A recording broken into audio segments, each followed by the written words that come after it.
Je suis un peu désappointé. Ça m'embête, mais c'est censé être un épisode important où il se passe des choses assez graves. Un personnage important meurt, mon perso préféré au passage. Donc ça devrait me faire quelque chose et au bout du compte, je m'en sors avec juste un. Hein, j'ai passé. Ça m'a pas impacté beaucoup et c'est un peu ennuyeux, je trouve. Tout simplement parce que pour moi cet épisode est très représentatif de la qualité globale de la série, c'est-à-dire que ça se regarde, il y a des idées intéressantes, mais la mise en scène et le rythme sont pas là en fait. Et on sent qu'il y a beaucoup de trucs auxquels vous n'avez pas pensé en détail avant et qui sortent un peu comme un cheveu sur la soupe. C'est exactement le ressenti global de la série. Cet épisode, pour moi, peut-être l'incarnation la plus parlante de la qualité globale de la série. Avec ses qualités dans ses idées et ses gros défauts dans son exécution. Et c'est exactement ça.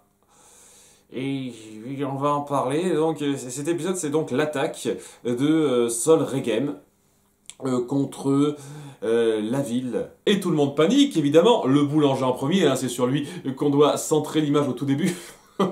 Excusez-moi, c'est un détail ça. Donc oui, c'est la panique, il y a Soren qui se rend compte de ça. On essaie un petit peu de se défendre contre Sol Regem qui est contrôlé par ce mec. Son nom n'est plus trop important et c'est peut-être ça fait partie des problèmes ça. Bref, ouais, Sol Regem est en train d'attaquer sans réfléchir une seule seconde à ce qui se passe. Et il va se faire attaquer, contre-attaquer par les armes de défense du château alors qu'il est en train de tout défoncer. Et alors que Soren se prend un rocher sur la cafetière qu'il l'assomme pendant 20 secondes apparemment. Il nous la joue Bilbon dans le Hobbit partie 3, apparemment. Et vu que vous n'aviez pas fait assez de références à cet univers, il se réveille et se dit non, il faut pas l'attaquer, la priorité c'est de faire évacuer les gens parce qu'il va attaquer tout le monde, on n'aura pas le temps de le tuer d'ici là. Mais le truc avec ça, c'est qu'ils vont réussir à l'avoir. Sol Regem, le puissant dragon, archi-dragon même, qui a fait plier les autres, qui est devenu roi de son royaume de Xadia, arrive à se faire battre par de simples flèches d'arbalète. Pas des arbalètes lourdes, mais des simples flèches d'arbalète. Alors que justement, quand on a pris la peine de s'occuper du roi dragon il y a quelque temps de ça, eh ben il fallait préparer un sort ultra puissant, il se butait pas comme ça. Mais là, il va se prendre des flèches, quelques balistes, là, des coups de baliste, et puis... Bon, ça viendra pas tout de suite, hein, il va pas crever direct, mais il va finir par crever à cause de ça.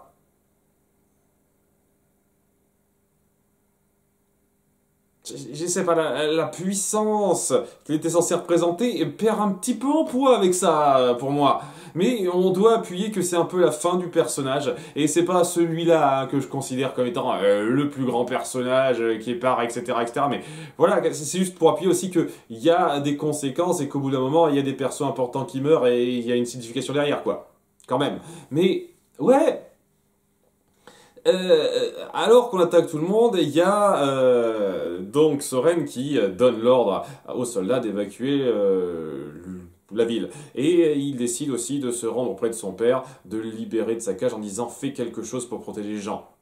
Et vraiment, vraiment en mode mise en scène rapide, en mode fais quelque chose de bien s'il te plaît, et plutôt que d'appuyer le drame possible qu'on pourrait faire autour de ça, sur le fait qu'il se rachèterait par rapport à ça, c'est juste on est direct en mode il faut faire ça vite, et Soren dit et qu'est-ce que tu pourrais faire pour nous aider? T'as pas ce fameux sort qui protégeait du feu, ce fameux sort qui a rendu au passage tous ceux qui te suivaient berserk, mais bon, apparemment maintenant c'est plus trop le cas.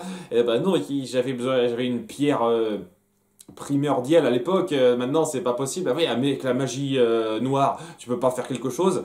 Oui, bien sûr, la magie noire peut tout faire avec les bons ingrédients que je sors de mon cul, mais cet ingrédient-là, quand même un petit peu important, il faut un cœur humain. Et c'est tout. Des fois, il faut 30 ingrédients, là, il en faut un seul, c'est important, un cœur humain. Et Soren dit, allez, prends le mien, vas-y, et bien entendu, Viren ne va pas accepter, c'est quelque chose qui se fait hors champ, au passage. Et vraiment, très gênant, ça aussi, ça se fait très vite, parce que c'est ce moment qui est censé appuyer la fin de rédemption de Viren.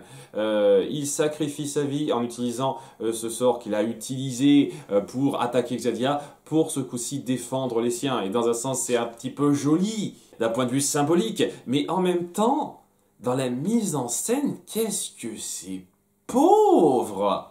Je suis un peu touché parce que je sais ce qui va se passer, mais rien n'est mis en place de façon à rendre ça fort, impactant, et au bout du compte, il fait un sort pour sauver 3 pecnos qui ont manqué de se faire avoir par une flamme.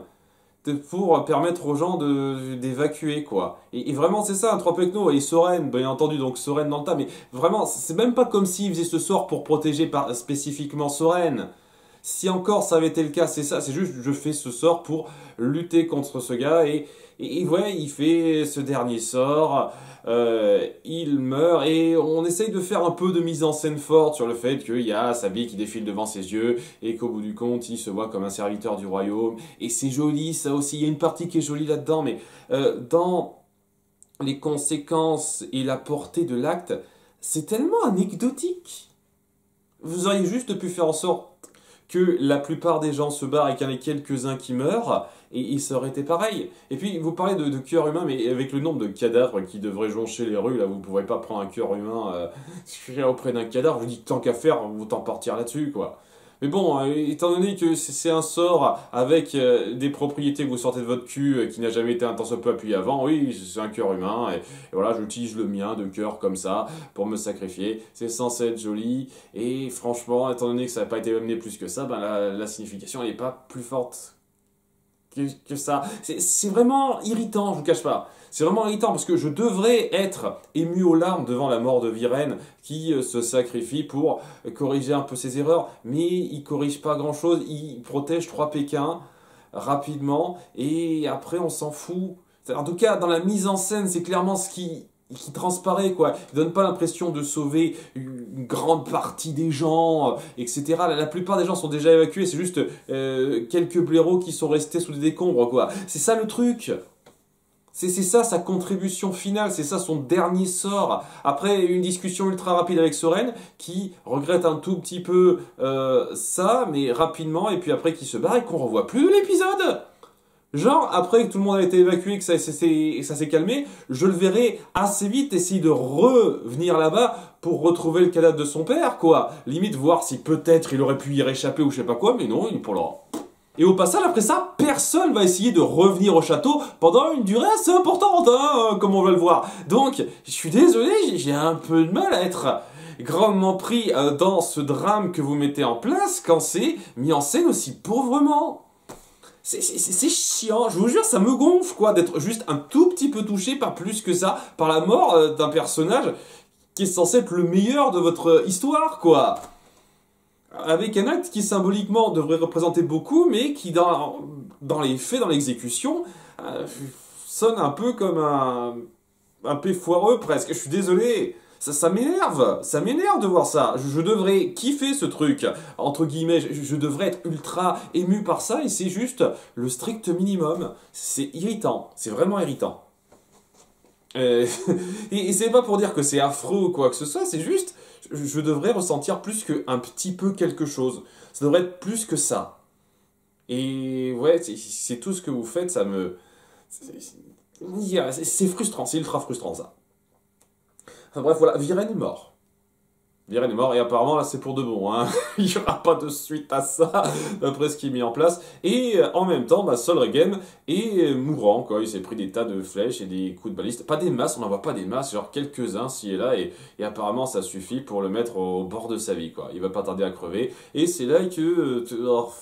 j'ai plus comment il s'appelle ce con, lui apparaît en tant que Aravos, parce que voilà, c'était au bout du compte assez évident que c'était Aravos, et en fin de compte, cette espèce de marque sur son cou, c'était juste un tatouage de contrôle. Je sais pas, parce qu'à partir de là, c'est juste Aravos qui prend le contrôle de son corps, et puis merde, quoi.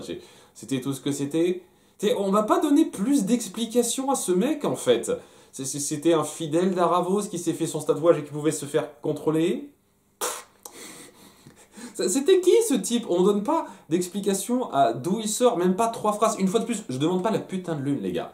Je demande pas à ce qu'on fasse un flashback de 10 minutes qui nous explique d'où il sort. Je demande 3 phrases qui expliquent d'où il sort ce gars.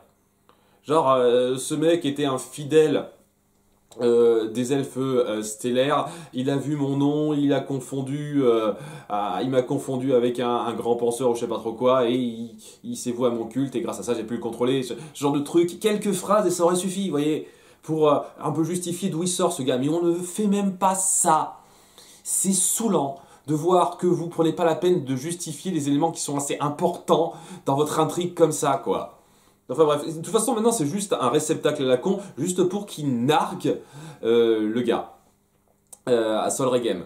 Et vraiment, c'est un coup de chatte au passage que tu saches que Claudia se dirige vers le château, parce que si elle s'était pas dirigée vers le château, t'aurais fait quoi? T'aurais également gloussé devant Sol Regem avec plus personne pour aller chercher ta putain d'orbe où t'es enfermé. C'est quand même un peu de chatte, quoi, parce que c'était clairement pas évident que Claudia allait retourner là-bas. Mais bon, hein, tu veux t'en sortir très bien, quoi. Donc il glousse, il dit voilà, tu m'as aidé, tu t'en es pas rendu compte. C'est parce qu'il était très con, Sol Regem, au passage. Hein.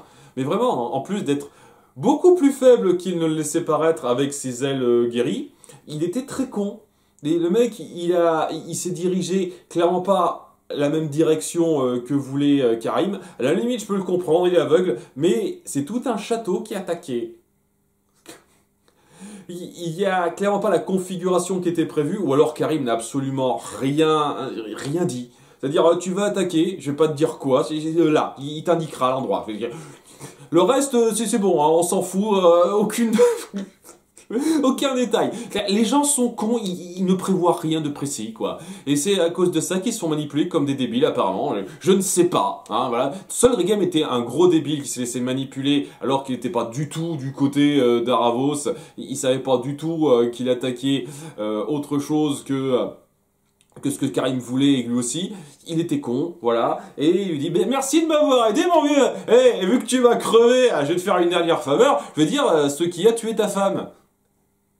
On a dit rapidement que sa femme était morte à un moment donné, genre quand on a fait un petit peu le résumé de l'histoire d'Aravos, peut-être, j'en sais rien, peut-être. Histoire de dire, et il finit par dire ah ben c'est toi qui l'as tuée dans ta rage, tu n'as pas vu qu'elle était encore vivante, tu l'as enterrée vivante. Il lui a fait croire qu'elle était morte. Comment ça se fait qu'il a cru qu'elle était morte? Ben, à un moment donné, s'il a cru qu'elle était morte, c'est qu'elle devait quand même être un peu mal en point, quoi. Comment elle a été mal en point pour qu'il croie qu'elle soit morte? Tu donnes une explication sans en donner une en fait. Je comprends pas le truc. Et puis tu sors ça de nulle part. Donc je suis désolé à ce moment. Ah, t'as vu comme je suis trop cruel de te dire la vérité. Comme quoi t'as tué ta femme sans le faire exprès. Ça me fait pas grand chose quoi. Parce que vous sortez ça de nulle part et vous donnez même pas de détails. C'est toi qui l'as tué, tu l'as enterrée vivante. Je sais pas exactement dans quel contexte. Je sais pas comment ça se fait. Voilà.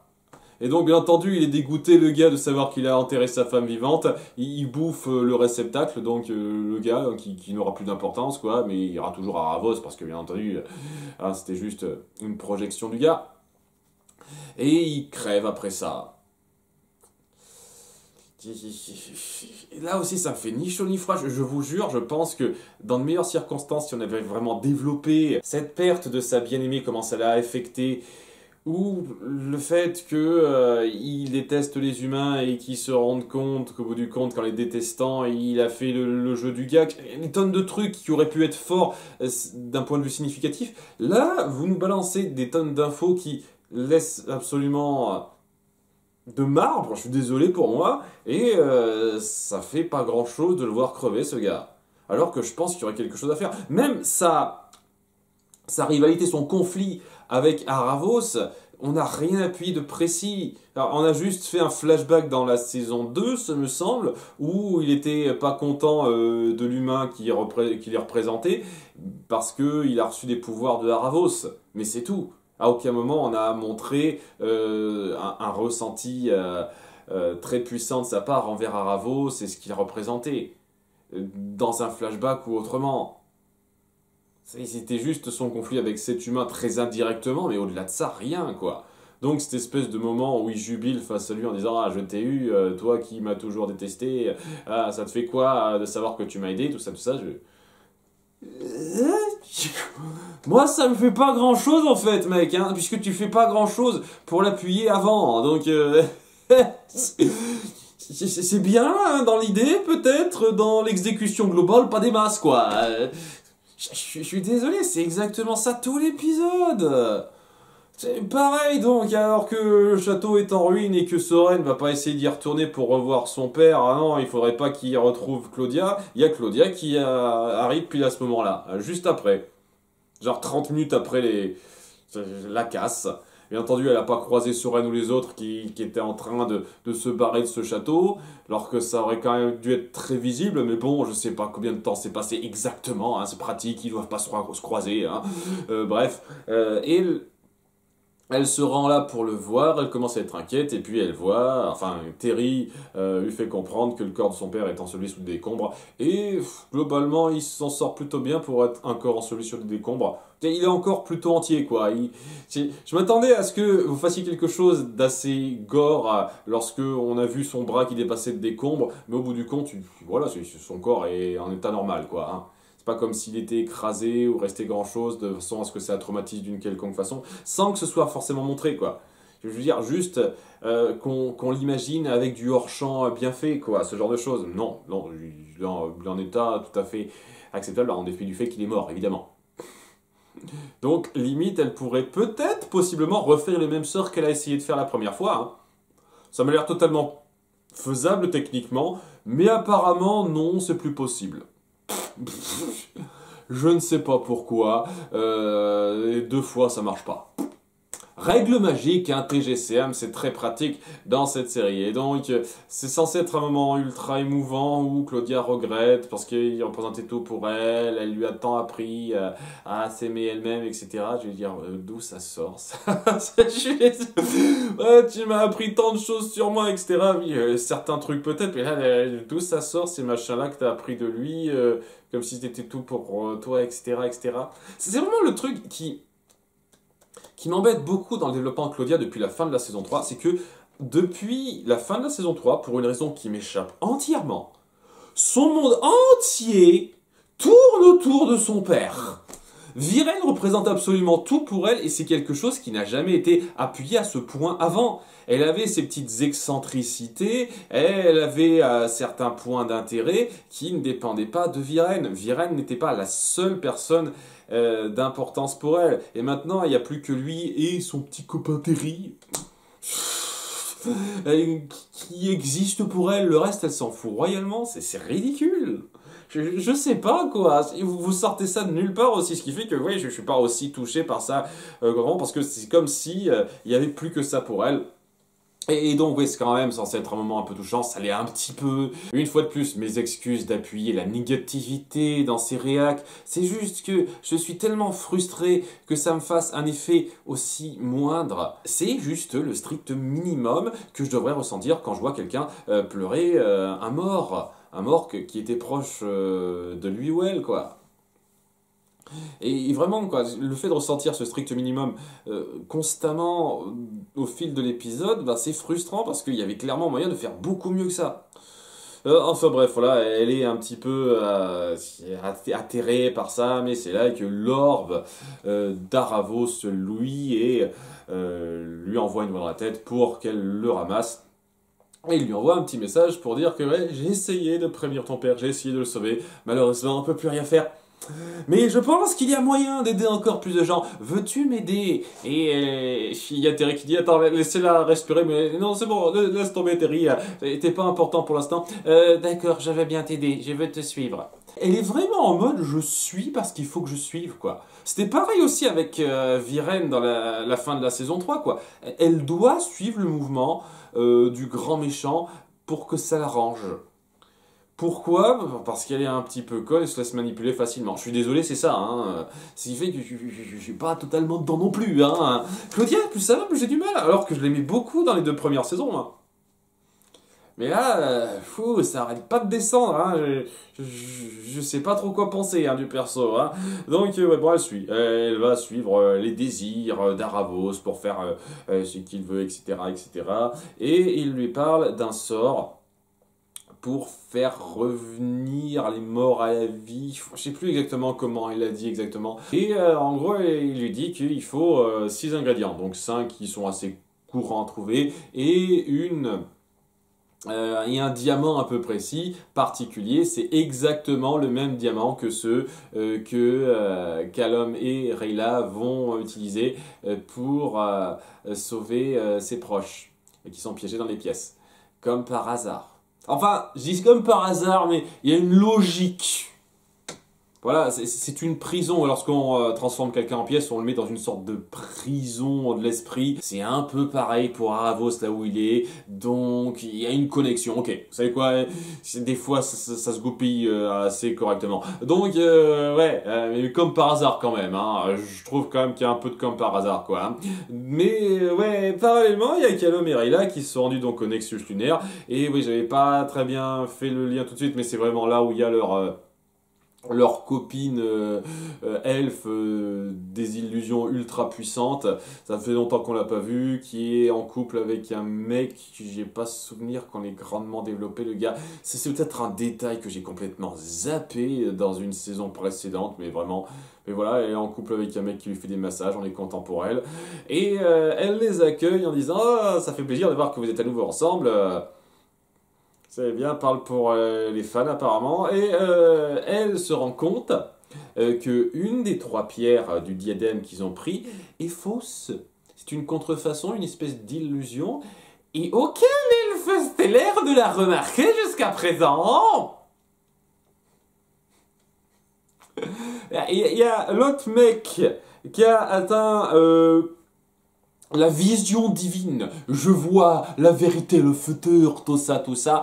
Lorsqu'ils ont donné cette espèce de couronne avec ces diamants-là, à aucun moment donné, il a vu qu'il y avait un diamant qui était faux. Parce que là, il verrait la vérité. Non.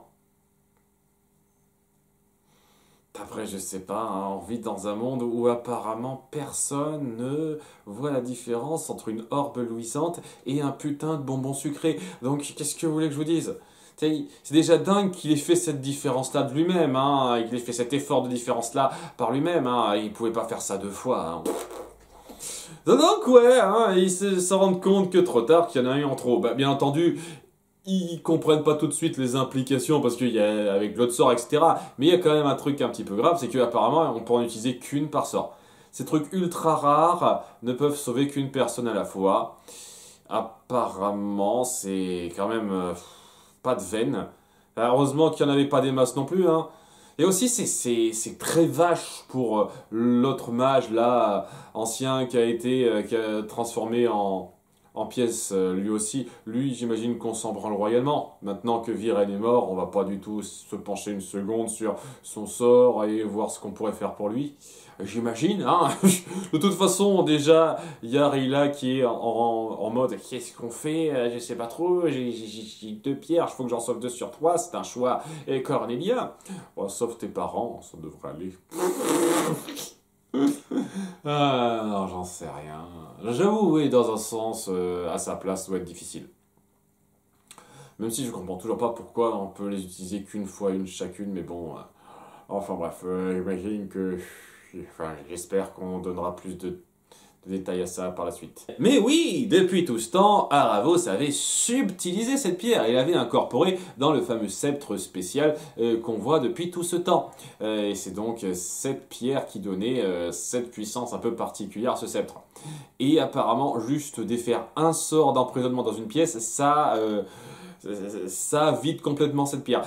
Une fois de plus, hein, niveau de puissance un peu bizarre, hein, mais bon. Bref, cette pierre est donc à disposition de Claudia.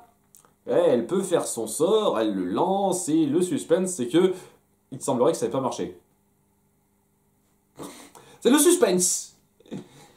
apparemment ça n'a pas marché. Il manque un truc qui va pas. Ou peut-être que ça va être un faux suspense un petit peu forcé, ou dès le début de l'épisode suivant, on verra la prison d'Aravos se briser enfin. J'imagine que ça va plutôt être ça. Peut-être qu'il manque un truc, allez savoir. Ah, il manque quelque chose dans ces ingrédients. Il y a un ingrédient qui n'est pas totalement pur ou quoi que ce soit. Genre, il y a du sang qui est nécessaire, mais pas du sang n'importe lequel. Il faut du sang humain ou un truc comme ça. J'en sais rien. On verra.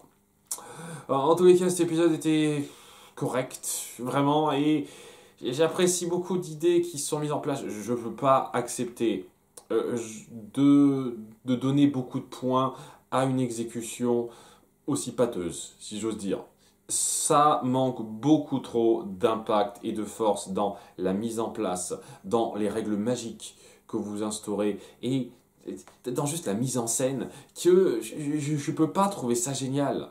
Tant mieux si vous avez été ému aux larmes, si ça vous a touché extraordinairement. Moi, je ne peux pas avec cette mise en scène-là. C'est impossible. Vraiment. Hein, je suis frustré de voir que ça m'a juste fait un effet correct, alors que ça aurait pu être largement meilleur sous d'autres auspices, avec une meilleure animation, une meilleure écriture, beaucoup d'autres choses, quoi. Donc, ouais, c'est très représentatif, comme je l'ai dit, de la série globalement. Frustrante, de bonnes idées, je peux pas non plus dire que c'est mauvais, mais ça vole pas aussi haut que ça le pourrait, clairement pas. Mais bon, peut-être que le dernier épisode de cette saison saura remonter le niveau en termes de mise en scène, etc. On verra bien. À bientôt pour l'épisode 9. Bye!